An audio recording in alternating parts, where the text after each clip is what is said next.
Sunday, August the 4th, on a beautiful day here at Ajax Downs, and it's another great card of racing today. I'm Nick Kukas. Jennifer Morrison is my co-host on Talking Quarters, and what can I say? It's a great time to be a racing fan. Yeah, there's so much going on. The weather is great. There's lots of racing to watch. We're in the middle of a long weekend, Nick, and racing at Woodbine tomorrow. But we got lots of fun stuff today because it's patio day. And I already tweeted out a picture of all the furniture, and there goes my thing.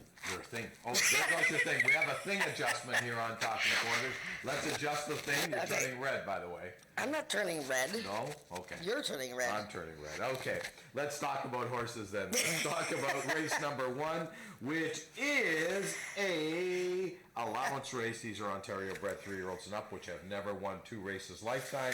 330 the distance, and a horse that I bet 12 times, and finally he broke his maiden. I'm back on the bandwagon. Cool Country Star. Yeah, so it's, Ontario breds, not one is a 2 lifetime, so, it's an interesting mix here, but really it's kind of hard not to go back to Cool Country Star off of his maiden win. Okay, this thing is not staying. No, it's not staying. Okay. But anyways, Cool Country Star, look, he took a long time to win his maiden. He finally did in his 3rd start of the season. I thought it was just such a really nice race that he ran. He broke straight as a string, and he powered just from off the speed to win. And the best part is that the 2nd and 3rd place finishers both came back to win. Real hat trick ended, her being 2nd in a long time. A Fancy Arrangement came back to win. And I just, I don't see a horse in here. Look at the one is obviously has talent, One Cool Corona, but she hasn't raced in 2 years. She made it to the gate on July 14th, but got loose. So, she's well bred. She won her only start with an 81 speed index, but, you got to think that there's got to be some rust there, no? Yeah, and plus this One Cool Corona. Did you mention the horse was in the entries not too long ago, about 2-3 weeks ago? Actually made it to post parade. Yeah, and got loose. Yeah. So hopefully Brian will be able to stay on today and the horse won't get loose. And, the other horses in the race are, all reasonable, they're in all good form, but I think Cool Country Star can double up. Why not? Maybe he's found his confidence, and maybe he likes winning and getting his picture taken. Who knows? Race number 2 is the first of our 2 futurity trials on the card today. 330 the distance. These are Ontario sires. And we've got the first race is actually interesting because we have a horse that has broken his maiden and won first time out, and that horse is called A Lone Hand. Brian Bell riding for trainer Barry Wood. Yeah, so we're going to look at his race. So the 2 trial races have, their share of occasion, a couple of horses that have won, and then a whole bunch of first-time starters. So let's watch A Lone Hand, who won his debut. Now, he's starting from the 5 post, the furthest most post. Now, this is an open race, which means it wasn't restricted to Ontario sired or Ontario bred or anything. It was an open race against American-bred 2-year-olds. And he was 5-2, so he wasn't heavily favored or anything, but he wasn't, he wasn't a long shot. But let's see how he runs here. Brian Bell on the outside. Not overly sharp start, but he gets into the race fairly quickly. But we're going to show the whole race, though, right, guys? A little bit of a step slow. But he's got all kinds of space there, and he's running, I like the fact that he's running straight. I think Brian taps him like a couple of times, then he just goes to riding here, and the horse does it all on his own. So what's going to happen today, though, when he draws the rail in, a bigger field? I don't know. I mean, how professional is he? Well, I guess we're going to find out. But, I like the way that he ran. He didn't get any dirt in his face, and he didn't have any crowding. So those things, I don't know what's going to happen there. And we've got some first-timers to his outside. Yeah, my only concern with this horse, and I know he closed very strongly on the outside.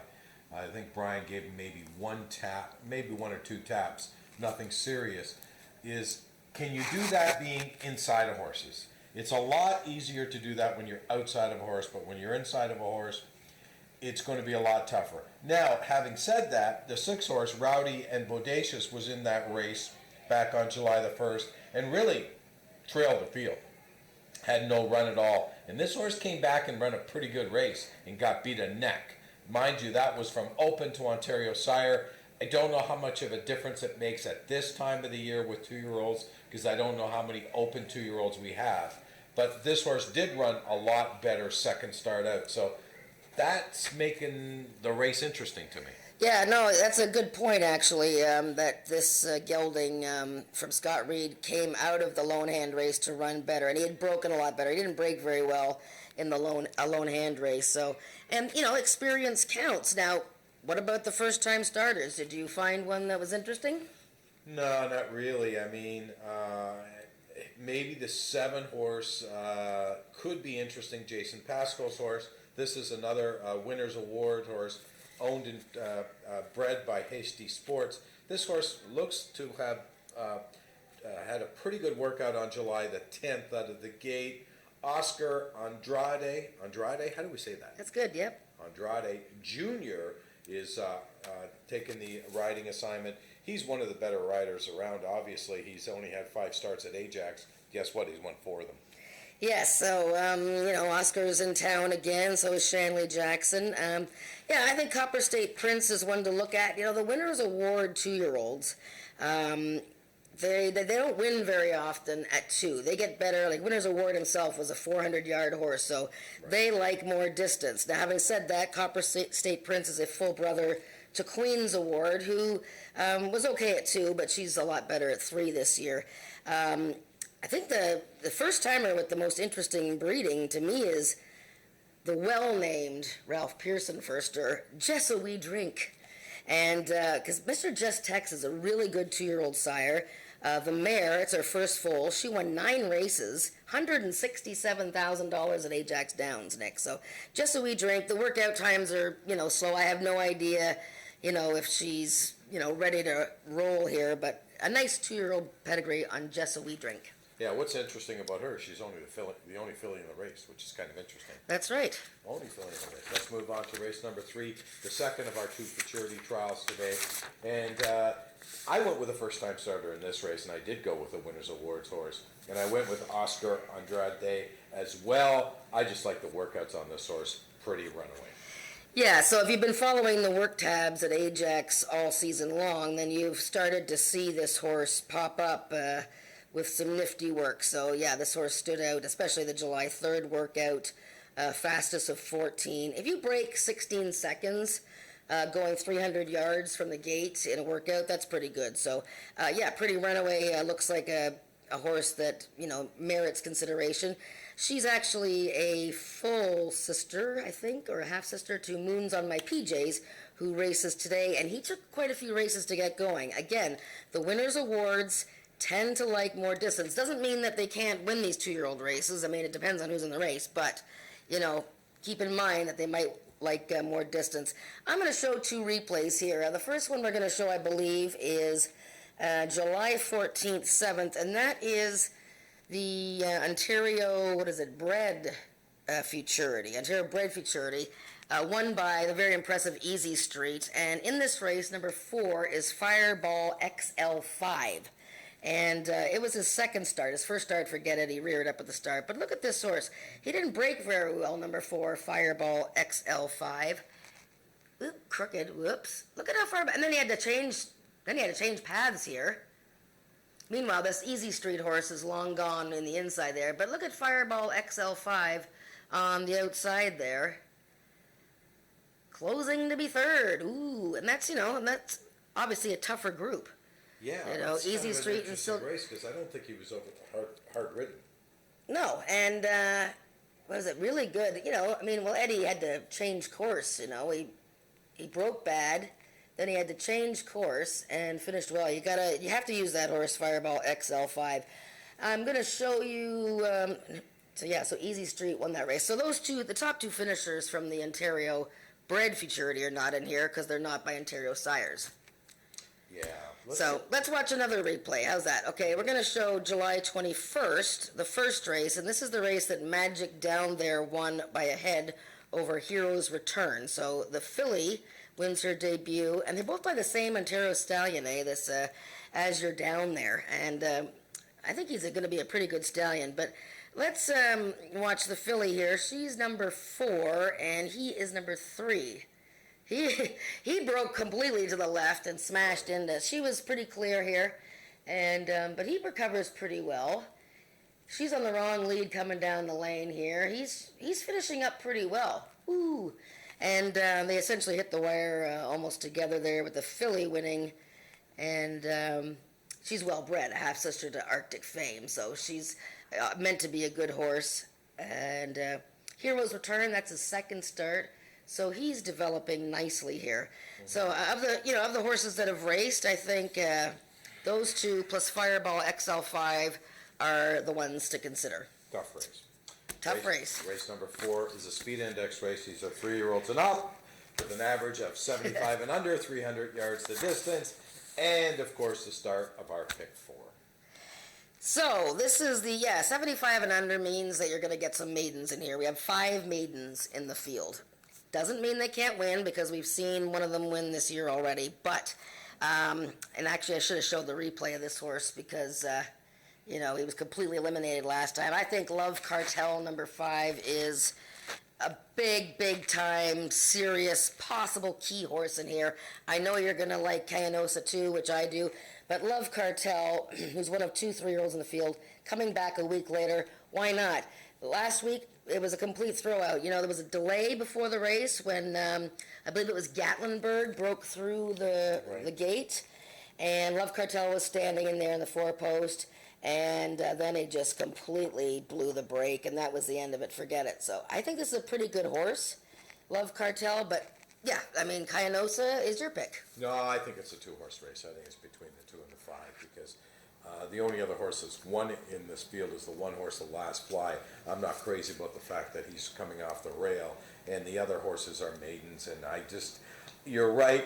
The very, very rare time that a maiden does beat winners, it does happen, but it happens without my selection. Let's move on to race number 5 on today's card. Another speed index race. However, this one is for horses that have never run better than 90. And it's interesting because when you hear that number, and the first horse that pops out at me is the 4-horse, Just a Sweet Surprise. This horse, on paper, has run 93 times. I know. And it's never better than 90. So if you want to talk about a horse for a condition, there's no better condition for Just a Sweet Surprise. Yeah, it's interesting. I mean, you're right. I made note that she ran 90s. I mean, she's just a wee little thing, right? She's just a little girl, and she was a really nice 2-year-old last year. She is running so hard this season. I mean, it's actually been kind of hard to watch her. She led so late in her most recent start. I just don't know about the distance. I mean, she runs hard. This is just now 6th race into her season. And these are some rough guys here around her. So, look at Cassandra is a nice rider for a filly who is very quick. You saw her on Chicken Pink last weekend, who just darted away and light hands and just gets them to the finish. So she's certainly a contender. Look, I didn't pick her in the top 3. So I mean, I might look silly for only the first time this entire year. Yeah, but good week last week. Yeah, I had a good week. So, look at, she's a horse that merits consideration. I went with Mr. Polar Express. I found this race quite difficult to decipher. Do I take the 3-year-old filly or do I take the older guy? He had the rail post last time. He broke really sharply and ran a great race, okay? And that was an average 85 and under. So I don't really know how different that is from never better than 90. But I think he's due to win. I really like the combination of Amanda McCormick and Tony Phillips. I like Panther Cool today, coming out of an average 90 or better. I mean, look at the race he ran against AJ Chicken 15 last time.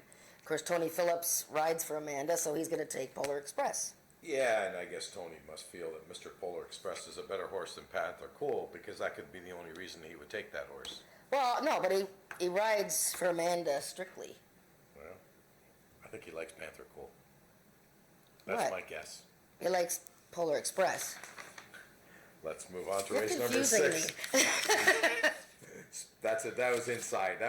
Tony and I know what we're talking about. Oh, jeez. Speed Index, 6 race. These are 3-year-olds and up with an average of 85 and under. And this is a race that I do like Oscar again. I guess I'm looking for Oscar to walk out of here with 10 starts at Ajax and 8 wins. So Sweet Pagram is my choice in this race. Well, you have to like Sweet Pagrana. She's rounded into good form. She had a lot of troubles in some races there and got right back on track last time in a race that was an average 80 and under speed index at 400 yards, which she loved. Now she's meeting a bit tougher. She's cutting back in distance. I don't know, are they all that much tougher? Not really sure, but she's going to be well bet. I picked against her. I picked her second, so she's a contender, but I picked against her. I took a little shot on the outside horse. Zox to Be You, the white-faced chestnut horse of Steve Hunter.